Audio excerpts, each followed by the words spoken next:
Alrighty, this is Politics at Home with Holmes, part 2 of Alberta Prosperity. Is it possible? And the answer is yes. The answer is seemingly yes. And we are going through this document to figure it out. So in the previous episode, we went over the executive summary, yes, the value of freedom, and federal services that we would be taking over. And if we could financially take it over with the tax contributions we keep, if Alberta is no longer giving them to the federal government, is there enough for us to take over the federal taxes with the initial setup costs, initial setup costs, and then extra services, long-term capital funds? Is it possible for us to do all of this? And we talk about that in more detail in the first episode. In this episode, continuing on to the document, and again, for people to find the document, you can go to albertaprosperityproject.com, just do a little bit of scrolling, and then it is this pretty document right here. Bam! You can download for free. So today, for part 2, we are going over the Canadian Pension Plan. And transferring it to an Alberta Pension Plan. Yes. Again, can we do it? What does that look like? What is all of the taxes entail that goes towards this? And then also the RCMP is, because those are pretty much both things that coincide with one another. If everybody was paying attention to local Alberta politics, there's the Alberta Next panels, and these two were some of the biggies. Can we do it? What's the appetite in Alberta to even do it and take it over? So here's what this would look like. Yeah, and we have precedent already because Ottawa has their own police force, right? So, and Quebec runs their own pension plan. So whether it was independent Alberta or credit where Danielle is like, well, no, in Alberta within a sovereign Canada, these are still things that we could be taking on for ourselves. We should be taking on for ourselves because it helps with our own independence within the independence of Alberta. It's actually just an important topic, regardless of whether it was associated with this document or not. So, Canada Pension Plan transfer to an Alberta Pension Plan. To estimate the asset base and annual revenue of an Alberta Pension Plan, APP, not to be mistaken with the Alberta Prosperity Project. If Alberta's past contributions to the Canada Pension Plan were transferred and continued to provide historical returns, we consider available data on Alberta's contributions, the proposed asset transfer, and historical CPP investment returns. Key assumptions and data. Alberta CPP contributions. Albertans receive an estimated at $3 to $6 billion annually in CPP benefits, based on prior discussions. For historical context, a 2019 estimate suggests Alberta contributed $7.3 billion, receiving $4.5 billion in benefits, implying an over-contribution of $2.8 billion. Historical data, we can let that number sink in for a moment. Well, I just want to know where the heck it's going then. Why are we not getting what it is that we're putting in? Confederation is a scam. Historical data from 2017 indicates Alberta accounted for 16.5% of total CPP contributions, suggesting a significant share over time. There's references listed below. Historic views on asset transfer. Cumulative contributions since CPP's inception, 1966, are debated, with estimates ranging from 16% CPP Investment Board, CPPIB, to 53% Alberta Government Report of CPP assets due to differing interpretations of the Canadian Pension Plan Act's transfer formula. The asset base for an APP would depend on the transferred amount from the CPP, reflecting Alberta's historical contributions and their compounded returns. High estimate, $334 billion. Based on the Alberta government's 2023 report, Alberta would receive $334 billion in 2027, representing 53% of CPP's base assets, which are growing. This assumes Alberta's contributions compounded with historical investment returns justify a majority share, as per the Canada Pension Plan Act's formula. Low estimate of $100 billion. The CPPIB estimates Alberta's share at 16% of CPP assets, or $100 billion based on contributions since 1966. Proposed asset transfer for this document. While the authors believe that the full $334 billion is owed, the assumption for this plan assumes Alberta receives $167 billion in 2026, half of Alberta's $334 billion claim versus CPPIB's $100 billion estimate, reflecting a compromise on historical contributions and returns. So it's saying that when you're talking about the views on asset transfer, there's the CPP investment board that thinks that it's only 16% of what it is that we've put into the Canadian Pension Plan thus far since its inception in 1966. Is that what it's saying? I'm believing that that's why they're giving us the high estimate and the low estimate, because it's also, there's an obfuscation of data here. We have to play with an estimate because we don't know if the federal government and the CPPIB's numbers are forthcoming. Yeah, not just that. Unfortunately, it was actually kind of like the recent Bill 14 thing that just happened.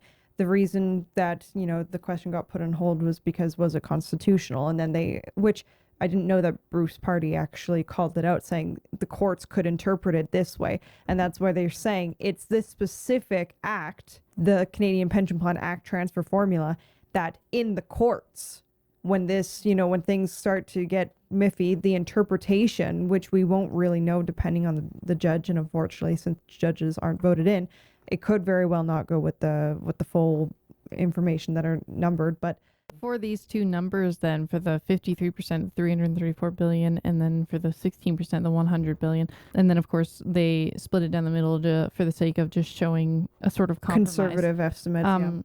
For those numbers, either one of them, that is what it's saying in the sense where that is what our share is of the CPP. Well, they're also giving as of right now, like either the 100 according to this or the 334 according to that. Is that what that is? Yes, like the reason why there's two is like it says right there, right? Based on the Alberta I know why there's two. I know why there's two. The two is not the important part. My question is literally, what do these numbers represent? Which is what we have, because it states in the beginning, right, that the average Albertan receives an estimated $3 to $6 billion annually, right, in CPP benefits.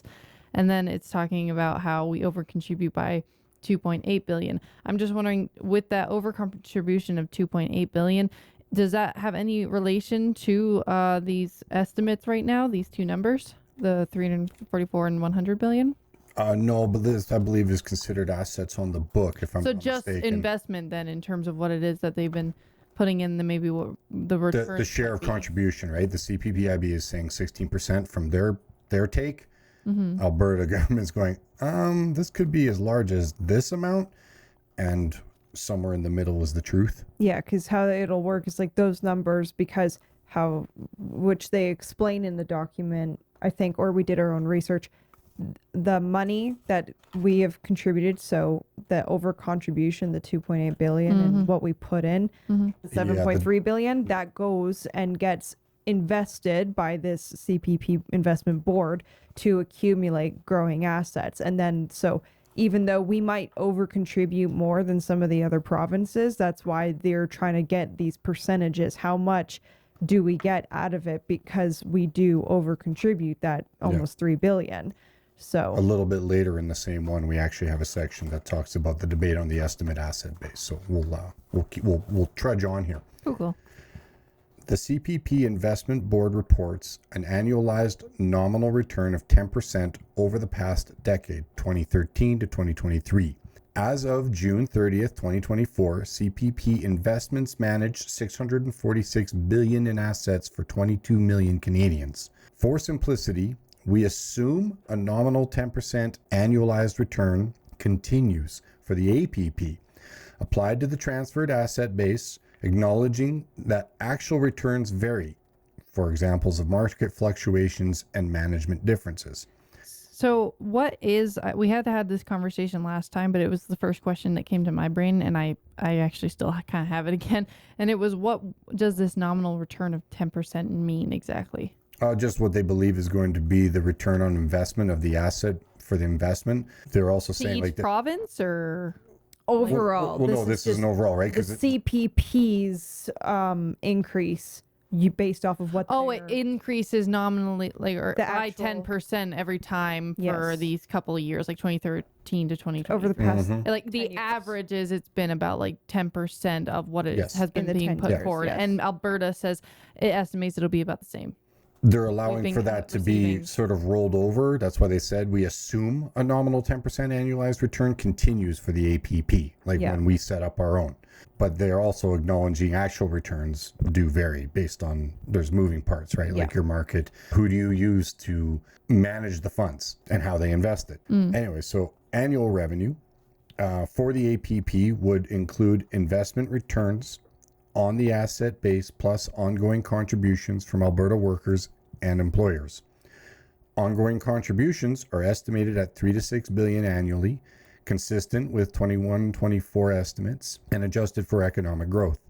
Investment revenue is calculated as the base multiplied by the 10% historical return rate as mentioned earlier. Annual revenue includes investment returns, 10% nominal again, plus ongoing contributions, 5 billion midpoint. Limitations.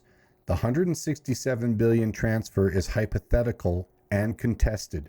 Future returns are uncertain, and APP management costs, 0.2 to 0.3 billion setup, 0.1 to 0.2 billion annually, are not subtracted but noted.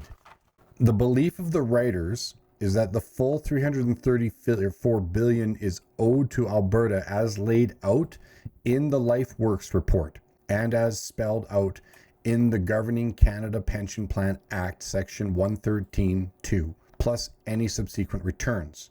However, in the interest of being extremely conservative, for the purpose of this analysis only, and to estimate to annual revenue of an Alberta pension plan, we are basing this calculation on the speculation that Alberta receives half of its claimed 334 billion CPP asset transfer, i.e. 167 billion, and continues to achieve historical CPP returns.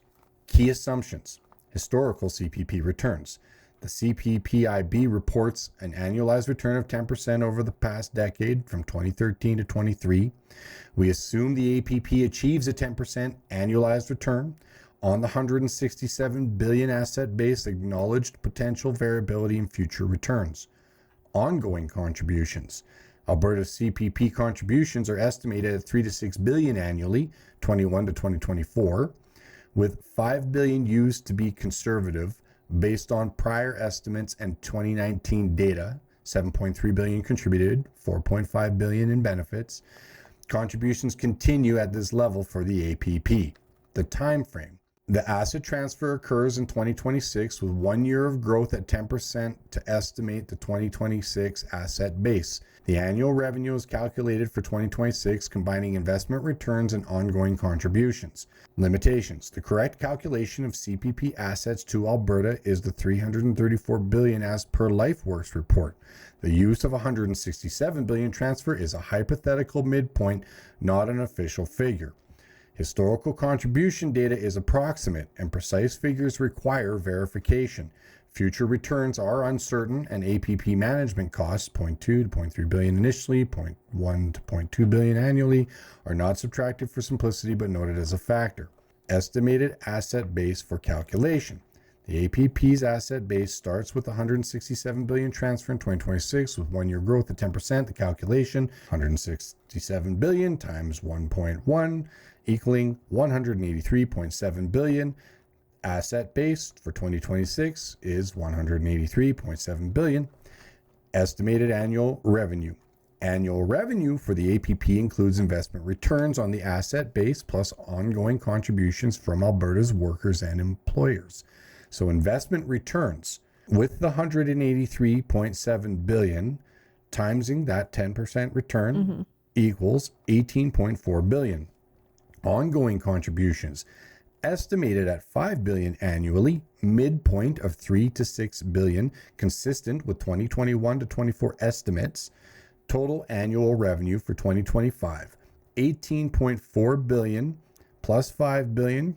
So we have returns plus contributions, giving us 23.4 billion. So, comparison to current contributions. Albertans currently receive 3 to 6 billion annually from CPP with an estimated overpayment of 2.9 to 5 billion due to its younger workforce and higher employment rate. Example, 7.3 billion contributed versus 4.5 billion in benefits in 2019. An APP with a 23.37 billion annual revenue significantly exceeds current CPP contributions, 9 to 11 billion potentially allowing. Lower contribution rates, reducing rates from the CPP's 9.9 base rate to 5.9% as suggested by some analyses.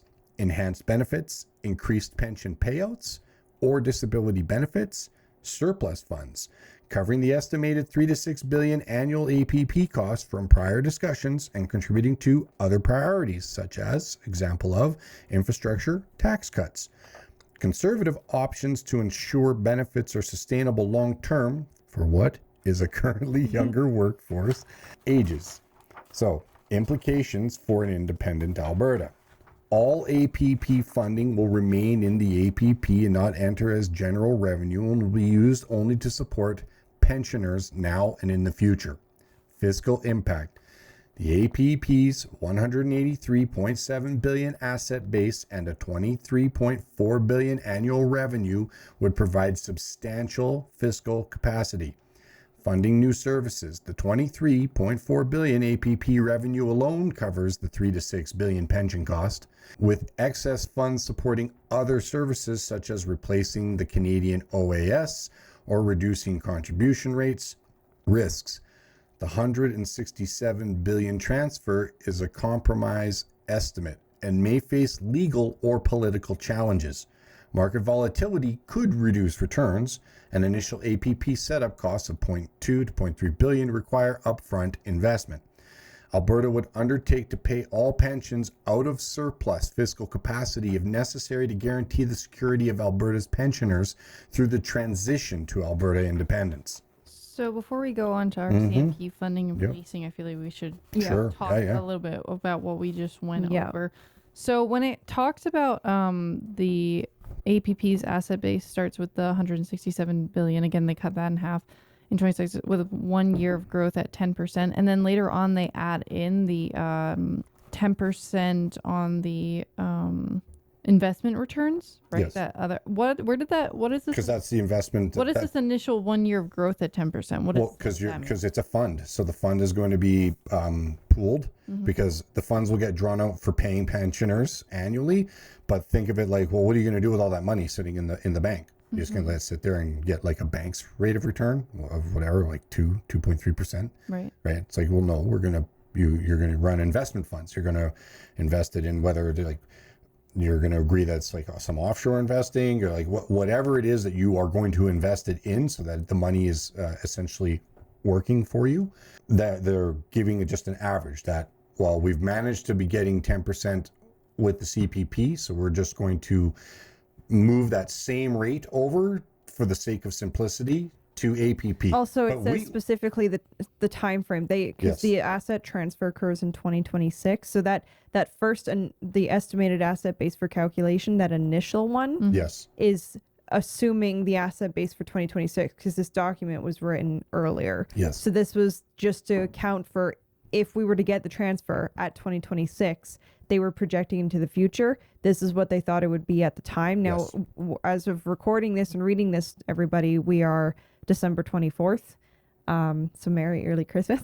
And so that's why they did that initial, because it's a future projection to then do, okay, from there on forward, what would the 10% investment return rate be going forth? But that was that initial one. The 1 year growth was the time frame of the asset transfer that switching from CPP to the Alberta Pension Plan, and then we got to be able to move forward with that from there because we have to take your destiny into our own hands. Okay, and so then it talks about how overall our revenue would be like at 23.4 billion. I guess that would be the APP, if I'm not mistaken. Then. So that's going to be what comes downstream from the funds. So you're going to get 5 billion from contributions that are the pensioners that are paying into it that are here in Alberta, and then the returns are going to be what was calculated up below because you have the slush fund. Like it's a whole bunch of money that belongs to. So this is the you portion okay, they cool. believe Yep. we get owed. Then it says, so that would be the annual revenue significantly exceeds current CPP contributions, 9 to 11 billion. What is that 9 to 11 billion? Is that the only revenue that it's getting? Is that what it's saying at the moment? What does that mean? An APP with a 23.37 billion annual revenue. Yeah, that would exceed what the contributions for the CPP is. CPPs is 9 to 11. The APPs would be 23.37, essentially doubling. Yeah, and that's just Alberta. That's just in. But where did this 9 to 11 number come from? Well, that's the CPP's numbers. It says that's the their CPP contributions. Contributions, yeah. Oh, and is that like all The rest of Canadians Canada. going in? Yeah, That's all yeah, of But Canada. that's the rest of Canada. Yeah. Including Alberta? Yeah, so that's Ooh, insane. that's not good. Not only is that's insane because so I mean if all of the CPP contributions 9 to 11 billion and we pay half that. Dude. We pay half that. For all Oh my of Alberta. gosh. Oh my gosh. So when I just gotta say this. I gotta say this I see a because the short coming debate on. the debate came up about the APP, the Alberta Pension Plan, and there were a lot of people that were like, it's my money and no, and they're like, you can't take it away and I want my Canadian pension plan. And I just want to be like, I can't swear, but a part of me is supposed to be like, it is your money, Albertans' money. We are paying for more than half of the contributions to the CPP. So if we had our own APP, literally, you're not getting much from the rest of Canada. I don't know what you're getting on about. And now you're telling me that it is way more than double. It is 23.37 billion annual revenue, Alberta alone, compared to the rest of Canada, including Alberta, at 9 to 11 billion. Are you nuts?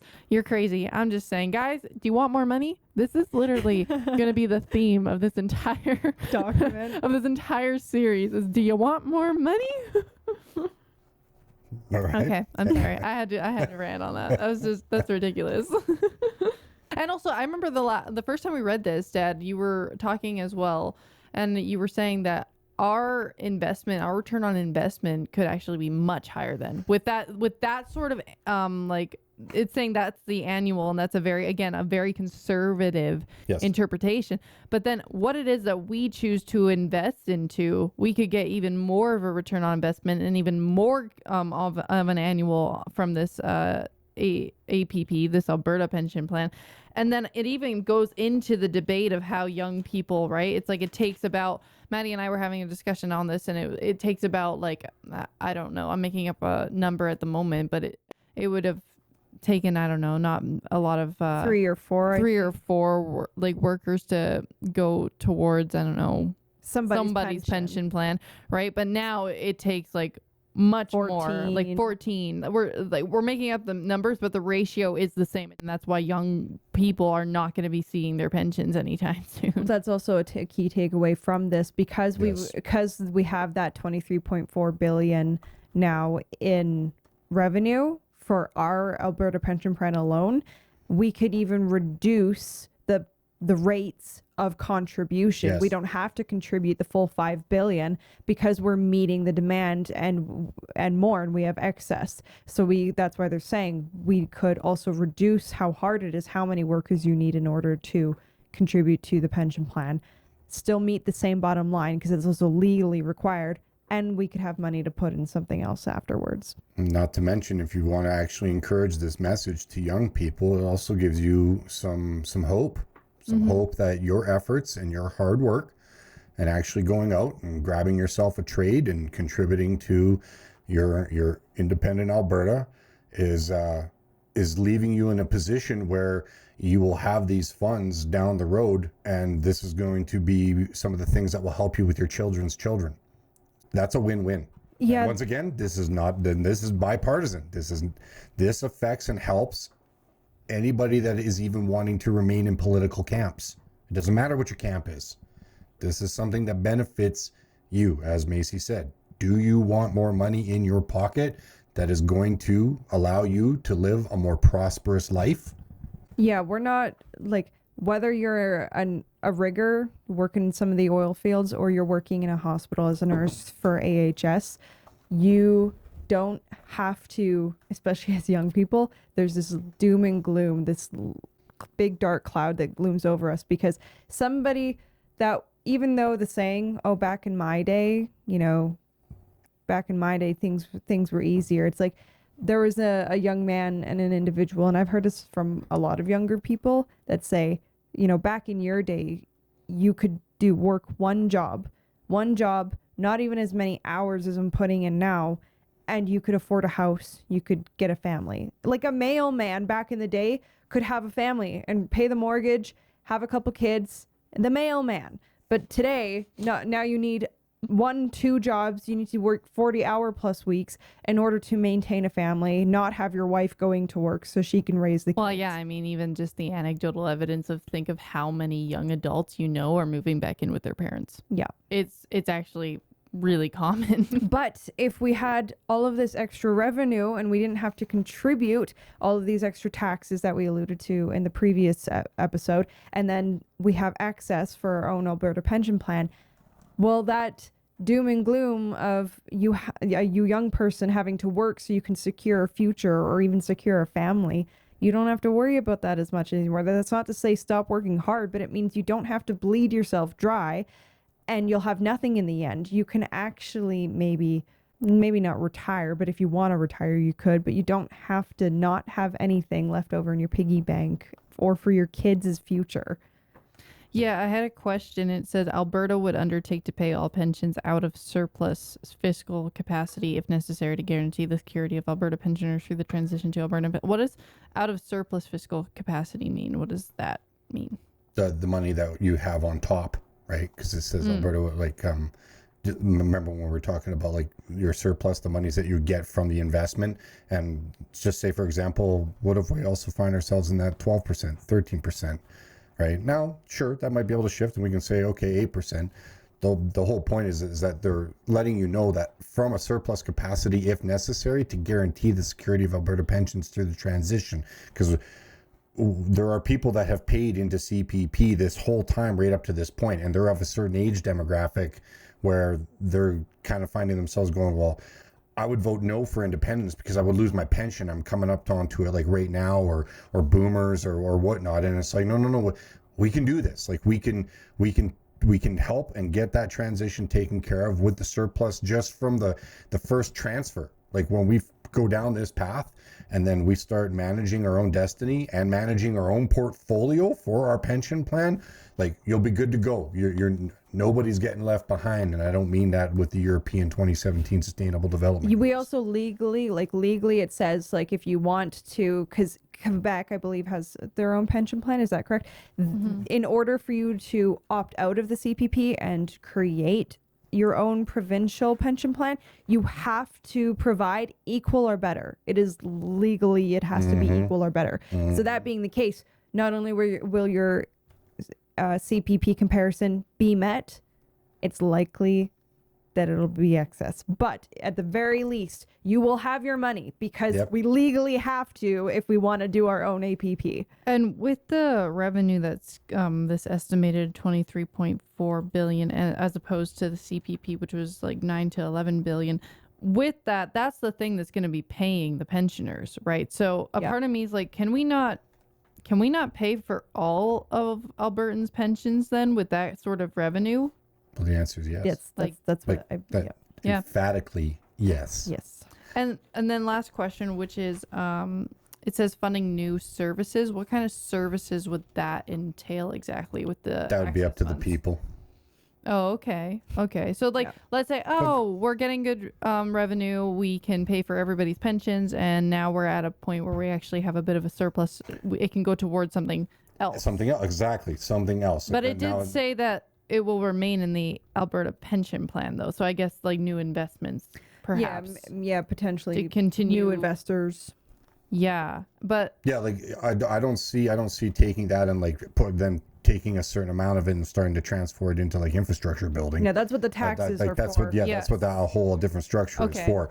But you could do expanded investment portfolios if you wanted to.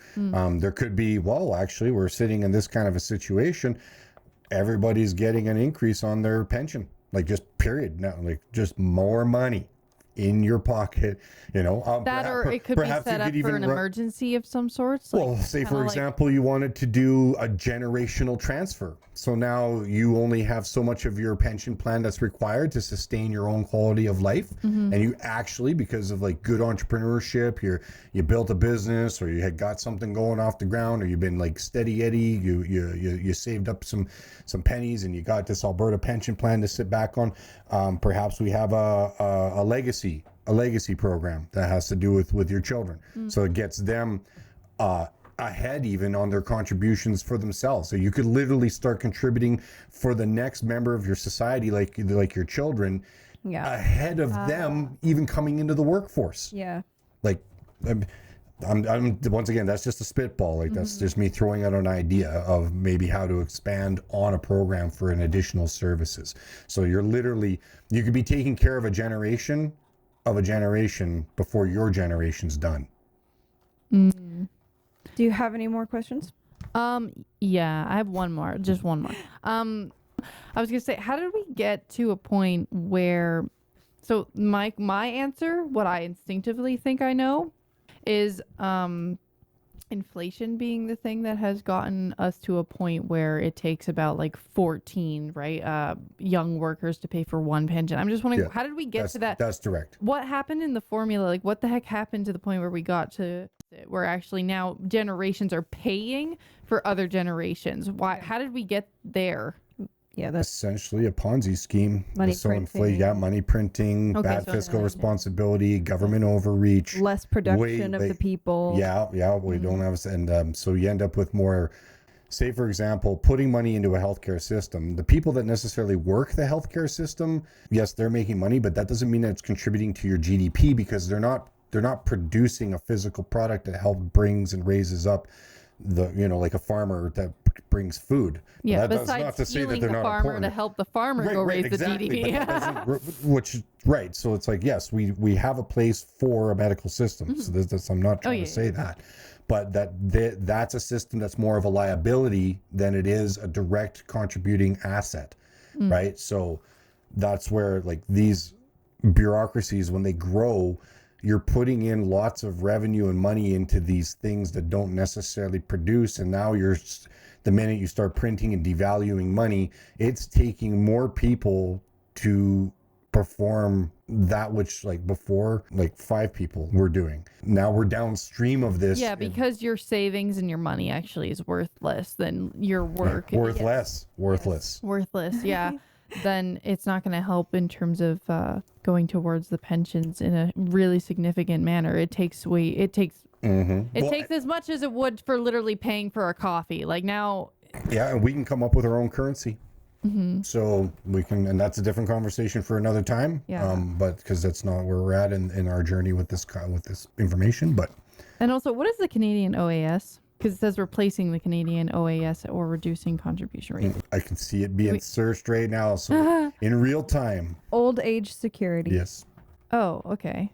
Okay, this is the last section before we will end the episode and go into part 3, which will be analyzing further into federal services and then how the intricacies of this. Now we're on to RCMP funding and policing. So. This section examines the RCMP cost-sharing structure, Alberta's payments, and implications for an independent Alberta.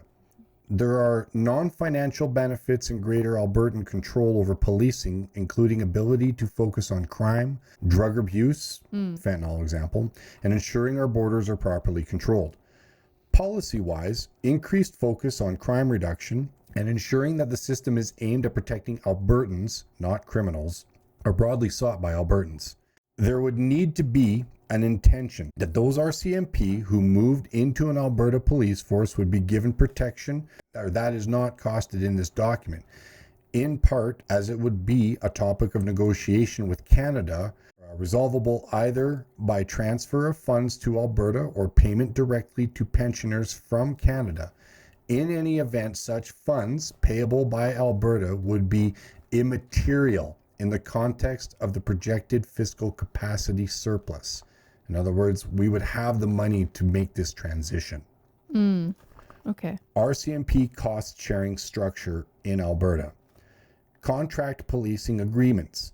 Alberta contracts the RCMP under the Provincial Police Service Agreement, PPSA, and Municipal Police Service Agreements, MPSA. Provincial policing. Alberta pays 70%, federal government 30%. Municipal policing. Municipalities pay 90%, federal government 10%. Smaller municipalities, the greater and lower numbers are just based on population. Alberta pays 70%, federal government 30%. Federal policing. The RCMP also provides federal policing services. Example, national security, organized crime, fully funded by the federal government, including in its $3.7 billion national RCMP budget as of 2024-25. Alberta's RCMP costs. Total policing costs in 2021. Alberta's total policing costs were approximately $595 million, broken down as provincial costs, $358 million, 70% of provincial RCMP contract. Municipal cost, $196 million, 90% for larger municipalities, 70% for smaller ones. Alberta sheriffs, $41 million, provincial contribution.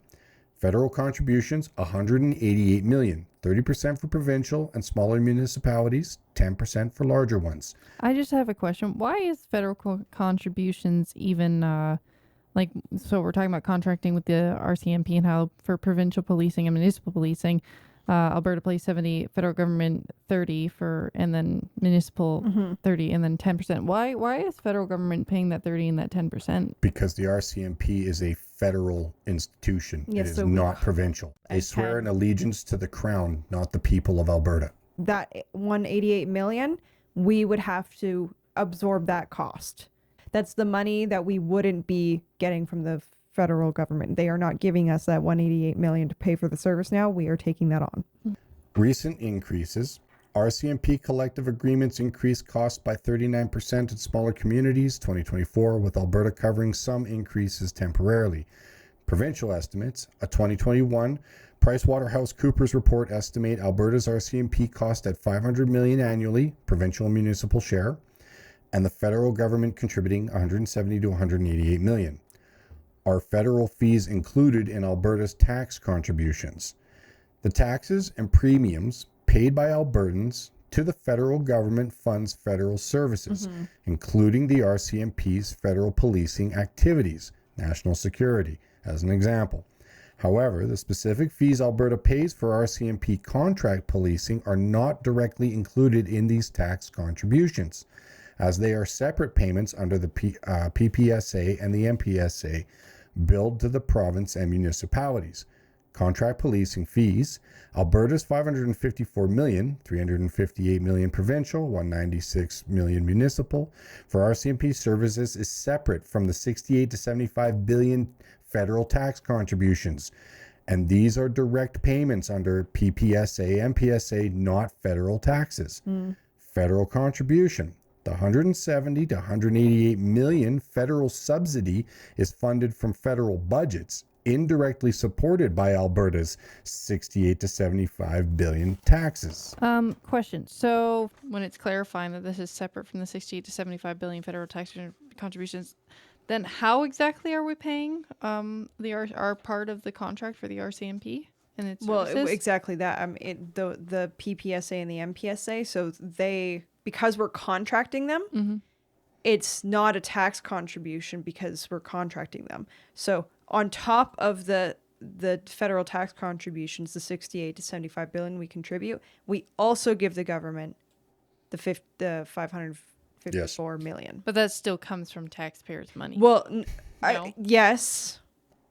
Always. Yes. Oh, so okay. It's just not classified as a tax, but yes, it's yeah, okay. Yes. All right. So that's why let's go to the because this helps roll over for the context of what you just read. Yeah. Implications for an independent Alberta. In the context of an independent Alberta, as discussed previously, current RCMP costs, Alberta's $554 million, $358 of it is provincial, $196 of it's municipal. For contract policing is separate from the $68 to $75 billion federal tax contributions. The federal contributions of 170 to 188 million would be paid out of recovered federal tax revenues, not requiring Alberta to cover the full cost. Estimated cost for replacement, our estimates suggest 0.7 to 0.75 billion annually to replace RCMP services, provincial and federal policing, with 0.1 to 0.2 billion in setup costs. A 2021 report estimated a provincial police force would cost 734 to 759 million annually, plus 366 million in startup costs compared to the current 500 to 595 million for RCMP. Pension support for RCMP personnel who transfer to an Alberta Police Services is a highly desirable policy, supportable within its financial framework. Federal services with RCMP clarification. Table 2 from page 7 shows RCMP policing costs and confirming that contract policing fees are not included in the 68 to 75 billion tax contributions specifically considering. Not included in tax contributions. The 554 million Alberta pays for the RCMP contract policing provincial and municipal shares is separate from the 68 to 75 billion federal tax contributions. And these are direct payments under the PPSA and MPSA agreements, not federal taxes.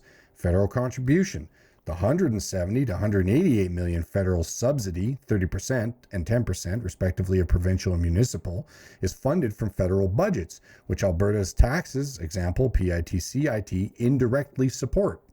Thus, a portion of the 68 to 75 billion contributes to federal policing, but not the contract fees Alberta pays directly. So, independence impact.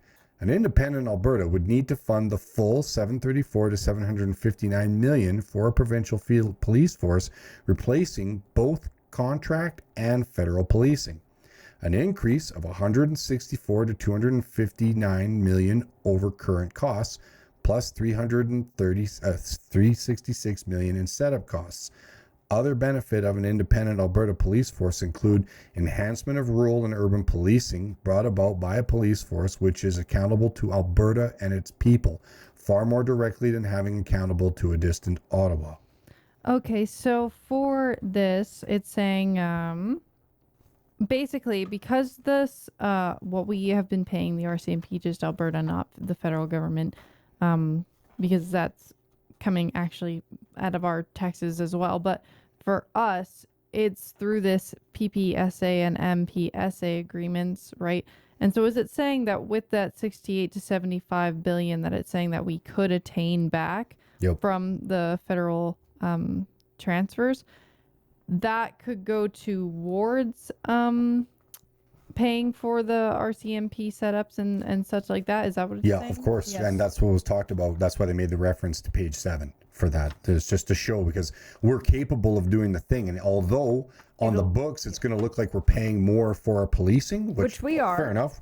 But the thing is, we're doing it anyway. So for actually a percentage bump up, we're going to get better coverage. Yeah. Better loyalty out of our policing services, because it's for the citizens. We should be knowing these people. They're going to know the people that they're policing. There's going to be better relationships forged, hopefully. Not to say that there isn't any now. So I don't mean to imply that. But the thing is that the RCMP also have a tendency to move people around, shuttle them around. People that get involved don't get to pick their place where they'd like to be involved. These are structures that we could, by running our own, where it's more local, it's more the farm to table for what I consider to be just a nominal fee. Then also too, we've got more Alberta born Alberta independent citizens are our police force, so they are personally invested in seeing the laws and the Constitution of our country implemented and upheld.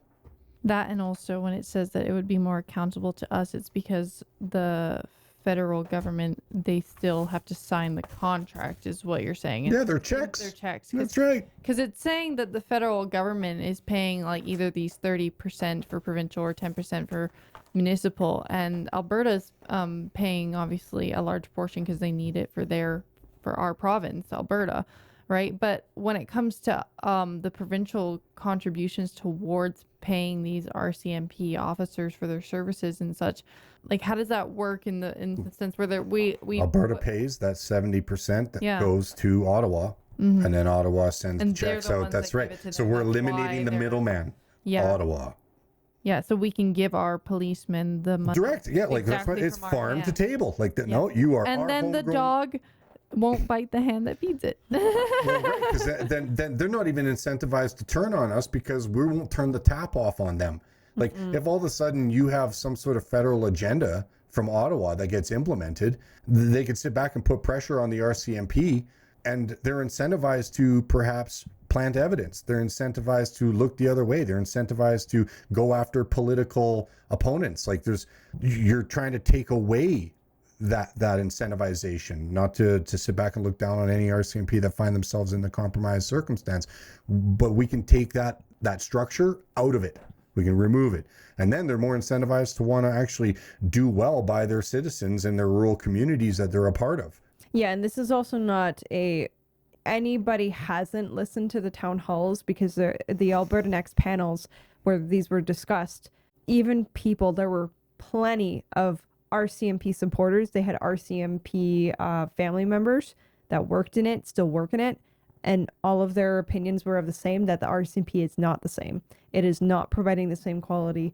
This having an Alberta Police Force and taking the service into our own hands would be better. Even people that are in the RCMP had the opinion, and you can verify that on all the town halls and the feedback from all those different areas across Alberta. Sure, there could be people that actually really like a particular neighborhood, like a rural community, and it's like they want to serve there. They do. Right? So it's like, well, perfect. And like, isn't that the type of enthusiasm and demonstration of character that you would like to have in somebody that wants to uphold the Alberta Constitution?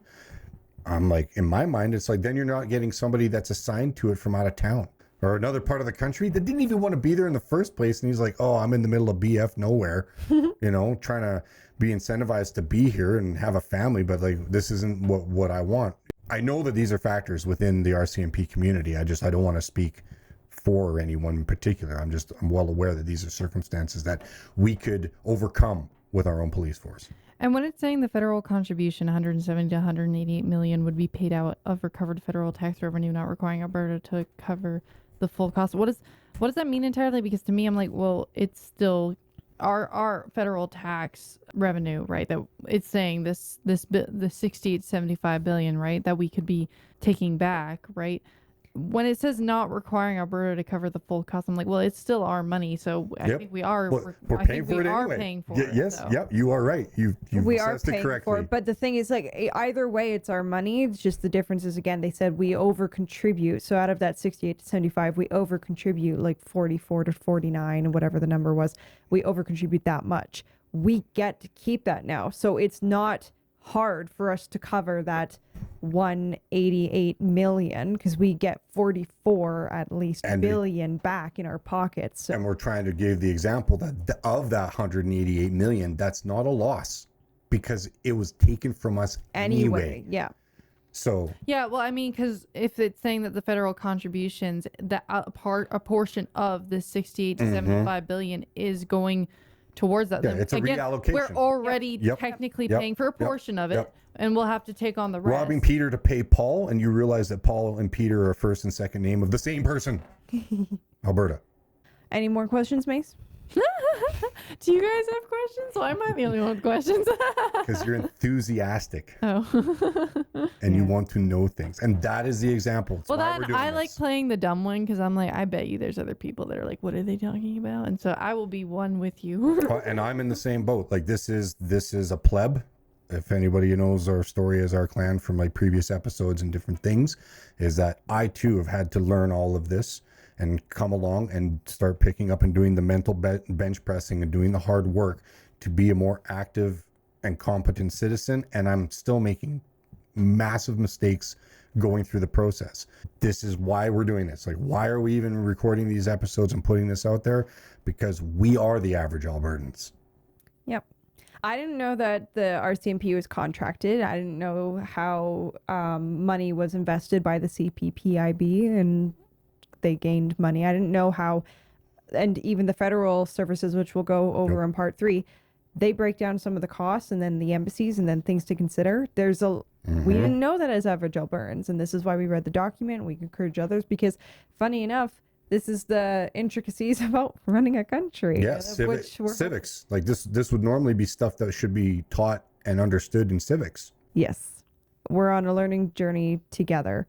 And that pretty much concludes the discussion. We will go over the next part, which is, as I alluded to, an analysis of specific federal services and expansions that we can take on because of the access that 68 to 75 billion that we contribute in federal taxes. We have an overcontribution of the 44 billion that we retain, and they are allocating a lot of that to all of these federal services that we will continue to talk about in further parts. Yeah, we can do this, people. As Albertans, we can do this. We can do this. We do not require the federal government. We do not require Canada. That concludes part 3 of part 2.